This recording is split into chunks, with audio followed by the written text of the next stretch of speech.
Master Chief Ginger Lee Simpson, U.S. Navy retired, is the daughter of World War II veteran Curtis J. Simpson of SEAL Team 6 and Geneva Coalk. She was born and raised in rural Michigan. Family and work ethics were instilled in Ginger from an early age. Living in her grandparents' home, helping with farming responsibilities was a way of life. Ginger went on to a one-room schoolhouse for most of her elementary school years, where each row of desks was a grade. There were generally 6 or 7 students per row, with kindergarten through 8th grade each taking a row, and often cousins in one grade. While she loved sports, music, and agriculture, Ginger knew that the Navy was going to be her career choice, and on June 13, 1968, after high school graduation, her dream of joining the Navy started. She headed to boot camp in Bainbridge, Maryland. Following early assignments, she became a recruit company commander for nearly 6 years. During that time, the military became an all-volunteer force, and the gender-integrated boot camp was implemented.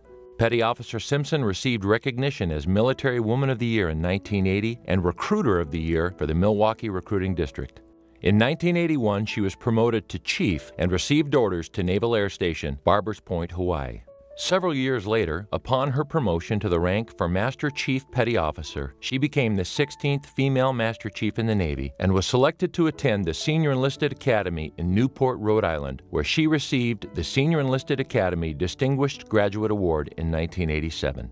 Her follow-on tour as the Deputy Director of the Family Service Center at Naval Air Station, Memphis, Tennessee, began a journey of far greater importance to the women in the Navy.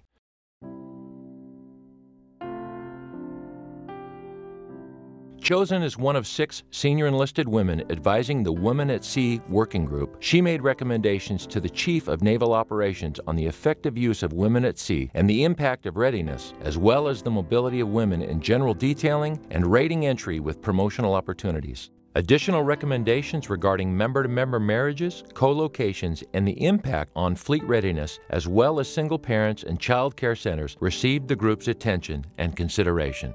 In 1989, Master Chief Simpson was selected to be the first female Commander Master Chief of a large naval shore activity, where there were over 5,000 sailors and Marines. On July 7, 1991, Master Chief Simpson took the helm as the 6th Director and first female Director of the Senior Enlisted Academy. This position is the catalyst for spearheading the Command Master Chief program throughout the Navy, the last leadership education that highly motivated, hand-selected senior enlisted leaders receive prior to assuming more demanding and visible roles throughout the Navy.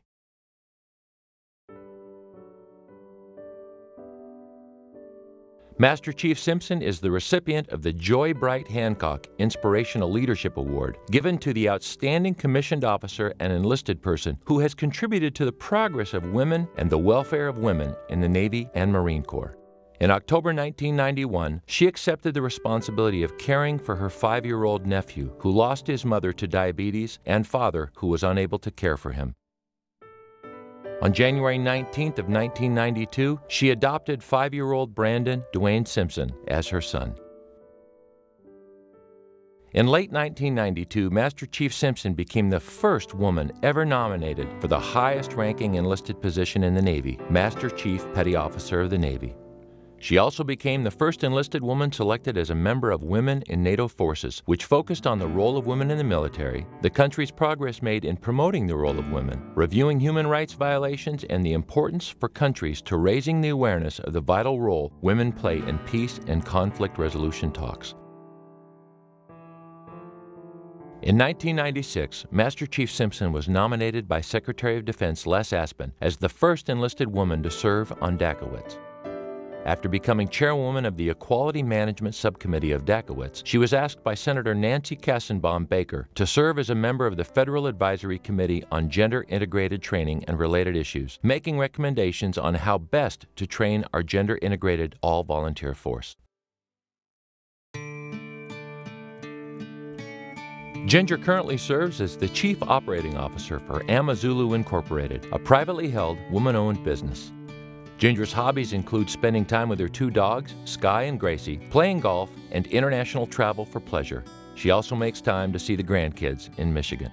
When asked what has motivated her most in her career, she responded, "The 2 thoughts that have kept me driven are these. I try to live my life with intention and purpose. I guess I've always believed that preparation and opportunity are what makes life real.